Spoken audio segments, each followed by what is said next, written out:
O'Reilly. Are your wiper blades chattering, skipping, or squeaking? Don't let streaks or smearing on your windshield compromise your visibility. When it's time to replace your wiper blades, stop by O'Reilly Auto Parts and see our selection. Our professional parts people will even install your new wiper blades while you wait. Stop by O'Reilly Auto Parts today. O'Reilly Auto Parts.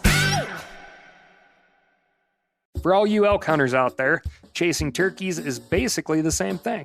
I know the reaction you just gave me, but don't knock it till you try it, and don't try it without OnX. The Hunt app will not only help you find new areas on public ground, but I use it to find out landowner info to get permission on private ground that I see birds on as well. OnX Hunt has a special offer for you. Use code CAL to receive 20% off your membership at onxmaps.com/hunt and find more birds this spring. Hey, I just sat down with the owners and operators of Maui Nui Venison. They're on a mission to balance axis deer populations on Maui while giving back to the community and run a totally sustainable operation. For folks like me who want to get your own meat but aren't always successful, you can become a snack subscriber, get some axis deer sticks sent right to your door. Visit MauiNuiVenison.com. That's MAUINUI venison.com and use promo code CAL for 20% off your first order.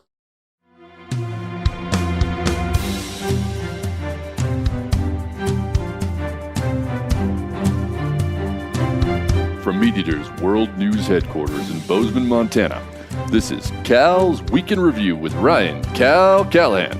Now, here's Cal. As though the last year hasn't been surprising enough, biologists recently discovered what may be a previously unknown tree-dwelling nocturnal mammal that can produce screams over 100 decibels. 100 decibels means if you were either riding a motorcycle or riding this particular mammal, the Dendrohyrax of the Taita Hills area of Kenya, you would hear the same volume of noise in each case. You'd look a little different. Hyraxes look like rabbits with short round ears, so I hope the mental picture of riding this cute bunny-eared critter next to, let's say, Harley-Davidson Street 750 is coming into focus. Biologists from the University of Helsinki in Finland believe that these particular hyraxes in the Taita Hills may be a new taxon, or a genetically distinct biological group, because of the very distinct vocalizations they make. The scientists describe the noise as, and here I'm quoting, a strangled thwack. I think my 7th grade friends had a band named A Strangled Thwack. Weren't half bad either. Another incredible thing about hyraxes is that the closest living relative of this fuzzy seed eater is not the marmot, or the sloth, or the koala, but the elephant. Hyraxes, elephants, manatees, and sea cows all descend from a common ancestor, and hyraxes even have tiny tusks. While we're talking elephants, and things tenuously related to elephants, an ecologist at the University of Auckland recently published a modeling analysis of how far different animals can carry the seeds they've eaten before returning those seeds to the earth in their poop. Elephants are extremely effective at this digestive seed dispersal, which is known in the biology biz as zoochory. Because they have big stomachs and can travel long distances, African elephants have been shown to poop out seeds as far as 40 miles from where they ate them, providing an important means for plants to spread and propagate. That'd be a new personal best for our long-distance runner friends to go for.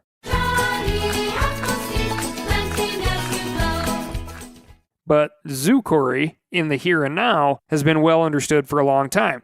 This New Zealand ecologist, George Perry, is for the first time modeling zoochory in, wait for it, dinosaurs. We do have fossilized dinosaur excrement with seeds preserved in it. No, not corn, seeds. So we know that this mode of seed travel did exist way back when. And we know the body size of various dinosaurs, which tells us roughly how much each dinosaur could eat and how far they could move. Too small, like the two-legged ornithopods, who weighed only a few pounds and the seeds passed through quickly. Too big, like the 90-ton Argentinosaurus, and it's hard to move very far before the seeds exit.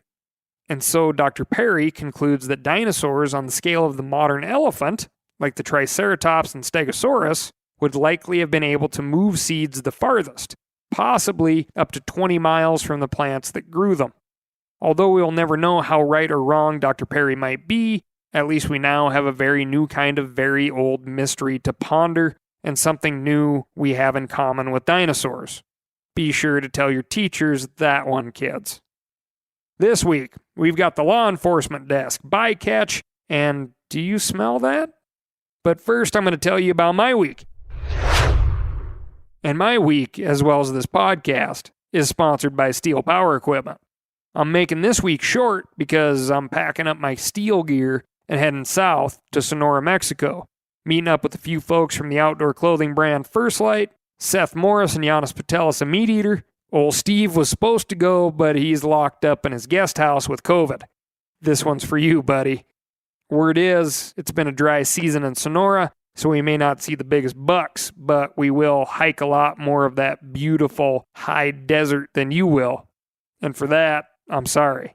You're my boy, Blue! You're my boy.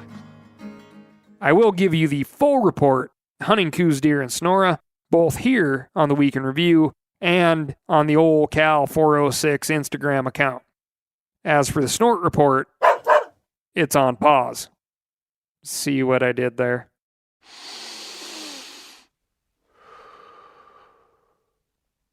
Moving on to the law enforcement desk. I personally don't believe any of her animals could have done this. And I do know personally that the raccoon was locked up last night. Spoiler alert, this quote isn't a snippet from the Tiger King documentary. I am never going to financially recover from this. So let's just stop here for a moment with that image of the classic bandit, the raccoon with his black mask across his eyes behind bars. Then let's think of how seriously you will be taken if you have to repeat that line to a local sheriff. Out of Wynne, Arkansas, yes, that Wynne, Arkansas, notable for being the closest city to the second largest state park in Arkansas, also the birthplace of Gunnery Sergeant Carlos Hathcock, which is a name you know if you're a Marine, which I am not, but I was in a Marine wedding one time. Anyway, lock up the pet raccoon, or it may attempt to eat your baby. It appears a pet raccoon crawled into a near 11-month-old child's bed and actually bit the child so severely that the local sheriff didn't feel comfortable describing the bites. According to Fox 13 News, the sister of the child's mother had this to say. Her legs, she's referring to the baby, from the mid-thigh down, were covered in little pinch marks. It was very little, so if it was a dog, dogs bite, and these were little nibbles. I could say it was a mouse, but then they'd have to go in and look in the walls. I don't think the sheriff was there to determine which animal it was and track them down. The raccoon is, however, going in for rabies testing. No word on the python the ladies released to catch the raccoon before the sheriff arrived, or the silverback gorilla they released to watch the dogs in their absence. Sticking with law enforcement, but moving on. Officials from the Kentucky Department of Fish and Wildlife recently deployed a robotic deer in an effort to catch poachers spotlighting, that is, blinding deer with lights so that they're easier to kill at night. 29-year-old James Malone was apprehended in Taylor County, Kentucky, for doing just this, shining his light at the realistically moving decoy for long enough that game wardens were able to document Malone's behavior and make the arrest. Now, I think rigging up a robot deer to move naturally enough to catch poachers is just as cool as can be, but is it selfish for me to want another kind of robot deer? Maybe one who is living tissue over a metal endoskeleton, has a CPU that's a neural net computer. I mean, who's better to take on poachers than the Deerminator. I need your clothes, your boots, and your motorcycle. Moving on to the UK desk. Recently, we discussed some of the ins and outs of fox hunting, specifically that upper crust pastime in Britain, whose adherents and opponents rival each other in both passion and persistence. British hunting went through another kerfluffle recently when a little owl was found dead in a trap on one of the estates belonging to the Queen of England. The term little in the name little owl is not just a descriptor of the bird's size, but also part of the common name for the species Athene noctua, also known as the owl of Minerva. Minerva, of course, was the Roman name for the Greek goddess Athena, whose symbol is the owl, and after whom the city of Athens is named. So now you know that. Although the little owl is not officially on the list of protected species in England, the Royal Society for the Protection of Birds believes populations to be declining.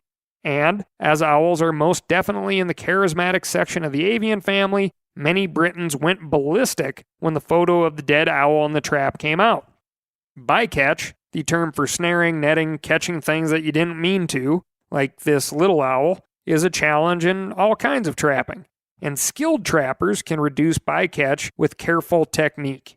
In the UK, the rules for setting traps are very detailed, and allegedly this particular trap wasn't properly embedded in a tunnel so as to limit the kinds of animals who were in danger of walking into it. And this particular trap on the Queen's land wasn't set for the purposes that might first occur to you, the way you might set a beaver trap in hopes of some extremely warm fur and questionably appetizing tail.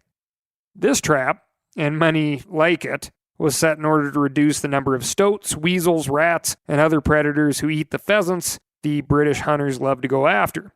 Predator control. You set a trap for your competition.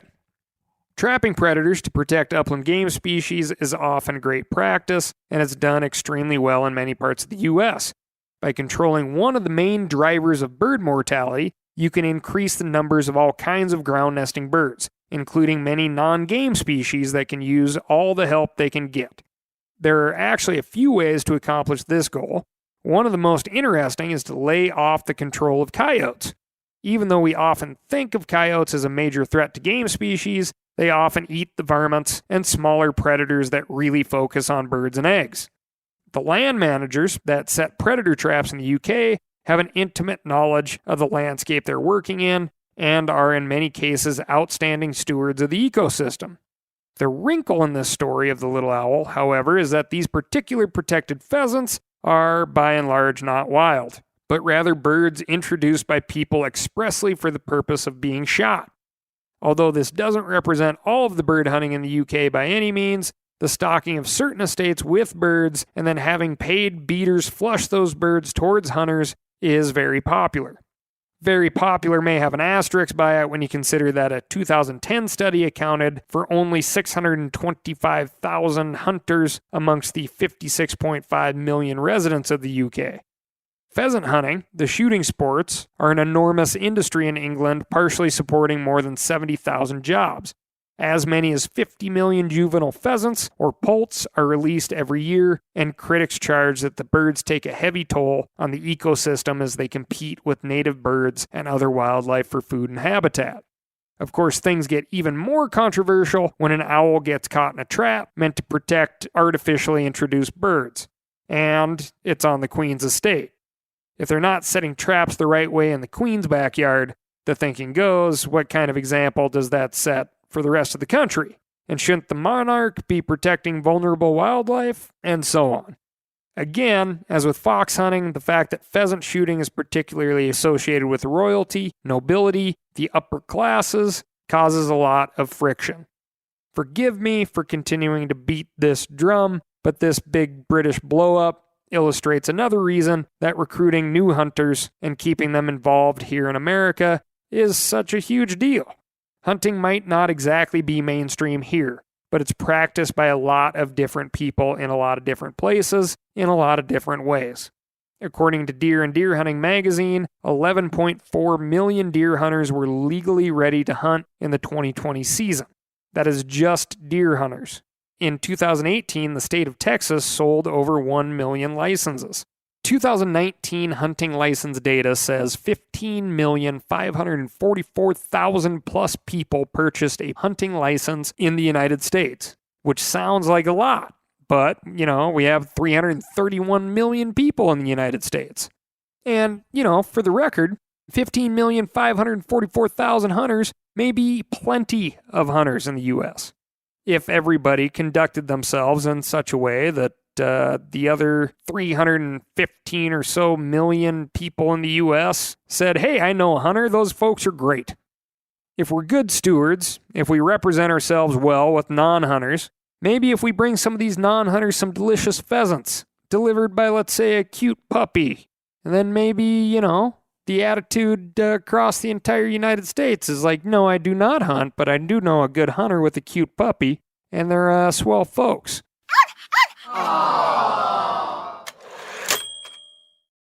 O'Reilly Auto Parts are in the business of keeping your car on the road. O'Reilly Auto Parts offer friendly, helpful service and the parts knowledge you need for all your maintenance and repairs. I don't know if you stopped in at an O'Reilly lately, but I use one because we have one right not too far from my house. People there are super helpful. I don't care if I'm getting boat batteries, car parts, whatever. Love those guys. They got thousands of parts and accessories in stock, either in-store or online, so you don't have to worry if you're in a jam. The team at O'Reilly Auto Parts can test your battery for free, in or out of your car. If it needs to be replaced, they'll help you find just the right battery for your vehicle. If you need your windshield wipers replaced, a brake light fixed, quick service, they'll help you find the right part or point you to the nearest local repair shop for help. Whether you are a car aficionado or an auto novice, you will find the employees at O'Reilly Auto Parts to be knowledgeable, helpful, and best of all, friendly. The professional parts people at O'Reilly Auto Parts are your one-stop shop for all things do-it-yourself auto. You can find what you need in-store or online. Stop by O'Reilly Auto Parts today or visit us at O'ReillyAuto.com/meateater. That's O'ReillyAuto.com/meateater. For all you elk hunters out there, chasing turkeys is basically the same thing. I know the reaction you just gave me, but don't knock it till you try it, and don't try it without OnX. The Hunt app will not only help you find new areas on public ground, but I use it to find out landowner info to get permission on private ground that I see birds on as well. OnX Hunt has a special offer for you. Use code CAL to receive 20% off your membership at onxmaps.com/hunt and find more birds this spring. Now, a lot of you guys are familiar with the old hunting tradition of eating, some organ, the heart or a chunk of liver off the first animal you kill. I had that when I was a little kid, and it was a big deal. Organ meats were always prized by frontier people who knew the importance of getting a lot of different minerals and nutrients. And as often is the case, those guys were onto something, because organs are among the most nutrient-rich foods on the planet. And you can get the same benefits your ancestors craved via convenient daily capsules from Heart and Soil, made exclusively from regeneratively raised, grass-fed, and finished cattle. Heart and Soil's unique freeze-drying process means all those important nutrients are trapped in, ensuring you experience every one of the benefits of nature's superfood in a clean, convenient, taste-free capsule. Find out more at heartandsoil.co. And make sure to use code MeatEater for 10% off your purchase. That's heartandsoil.co. Use the code MeatEater. Anyway, speaking of puppies, whenever Snort is taking a little longer than I would like to learn something new, I occasionally find myself muttering something like, how can you not see that the thing is right there? But then I picture what Snort might say if she could understand me. You're calling me dumb? I can smell emotions. For God's sakes, emotions. And Snort would be right about my deficiencies, especially in the smell department. Her canine compatriots continue to blow me away with the things they're able to do with their noses, especially in an area I care a whole lot about: locating hard-to-find invasive species. If you are a person who does not care much about the Florida Everglades, you may be tired of how much we talk about them here on Cal's Week in Review. But amazing things keep happening there. including the unbelievable proliferation of Burmese pythons throughout the ecosystem. As we've discussed many times, when an animal finds a new place to live with an agreeable climate, lots of prey, and no natural predators, the numbers of that thing take off. And that is 100% the case for pythons. One of the other advantages Florida pythons have is that they are exceedingly hard to detect.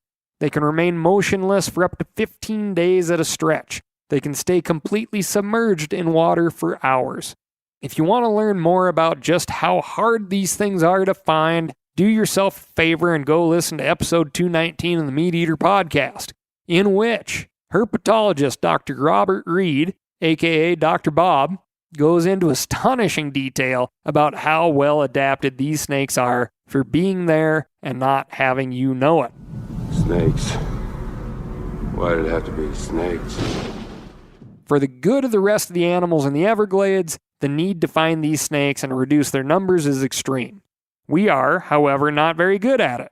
There are an estimated 100,000 to 300,000 pythons in the Everglades, which, if you can tell by the gaping 200% gap in the estimate, we have no clue how many pythons there are. And paid snake hunters have only caught 6,300 of them in the last 4 years, despite intense focus on the problem. And that is where the very smart and capable dogs come in. In the past few months, the Florida Fish and Wildlife Conservation Commission have been training dogs to sniff out pythons, and recently, a dog named Truman found his first one. In order to train him and the other dogs in the effort, handlers introduced towels with python scent on them, then let the dogs find live snakes with implanted radio transmitters. Quick side note, you can pick up a set of python-scented towels in ivory, seafoam green, and coral pink. The perfect better late than never Christmas present for that special someone. Just look up floridafishandwildlife.com. Kidding. Or am I? I mean, seriously, have you ever been to Florida? Have you ever seen the classic Florida tourist traps? Python towels are probably buried in there somewhere.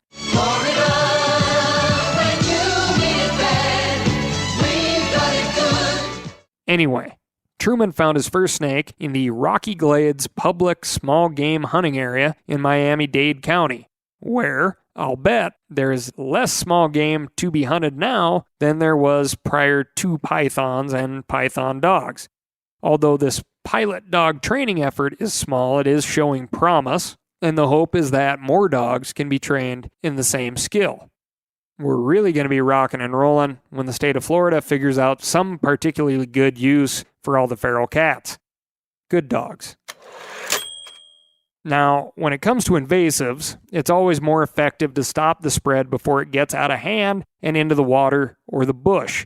It's much harder to reduce numbers of a species that's fully established across a landscape like pythons. Detecting a new invasive fast can mean the difference between a nuisance and a catastrophe. Pennsylvania is trying to contain exactly this kind of recent invasive whose numbers are growing but haven't yet exploded.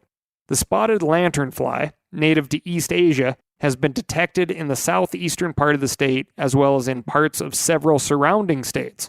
It is a strange feeling when a harmful invasive species is also extremely beautiful, but that is truly the case with the spotted lanternfly. It has 2 sets of wings. The top 2 spotted like a Dalmatian's coat, the bottom 2 with pomegranate red patches.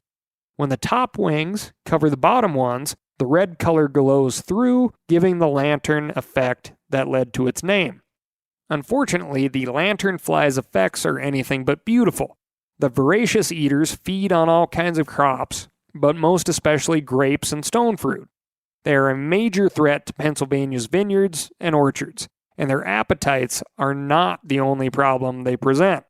They almost always leave behind a sooty mold that damages plants even further.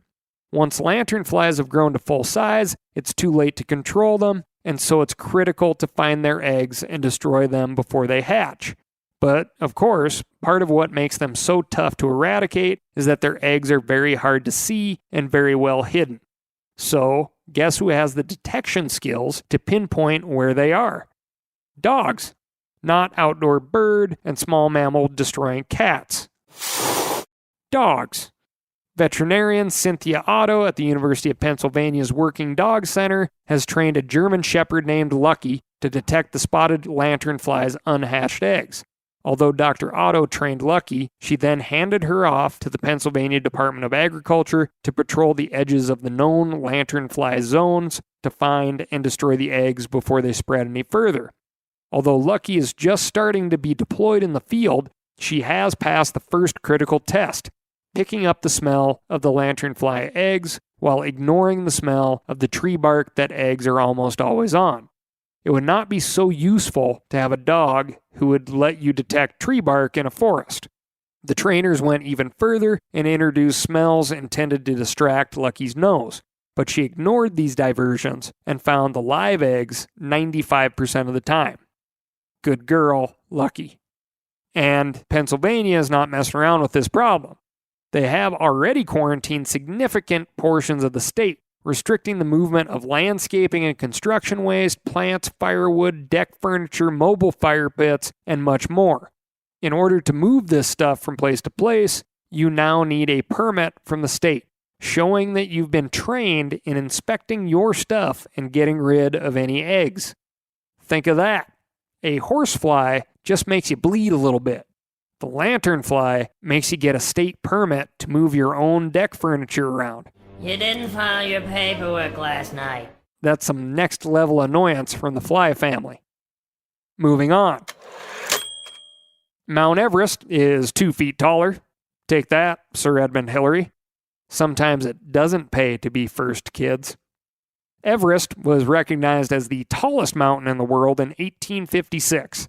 The actual height of the mountain was calculated at 29,028 feet in 1954, then 29,035 feet in 1999, and if the new number is recognized, the current official height will be 29,031 feet.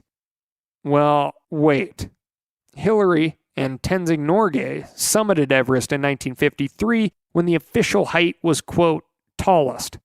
Now, the official height is less than the 54 calculation, but if you calculate in subsidence, or shrinkage, the fact that the land compresses over time, Hillary and Tenzing may actually be first to summit and have climbed the furthest to reach the world's tallest mountain. Which means, Ricky Bobby was right. If you're not first, you're last. Shake and bake. What does that do? Does that blow your mind? That's all I've got for you this week. Thanks for listening. As per usual, write in. Tell me what's going on in your neck of the woods. You can find me at ASKCAL. That's AskCal at themeateater.com. If you're loving what you're hearing, tell a friend or two. Don't hog all this good info for yourself.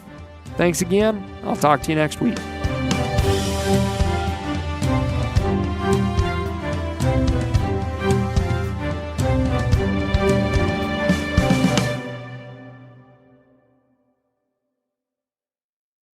I'm sure a lot of you guys remember the old ceremonial hunting tradition of eating the heart out of the first animal you kill. Meat from those organs are among the most nutrient-rich foods on the planet.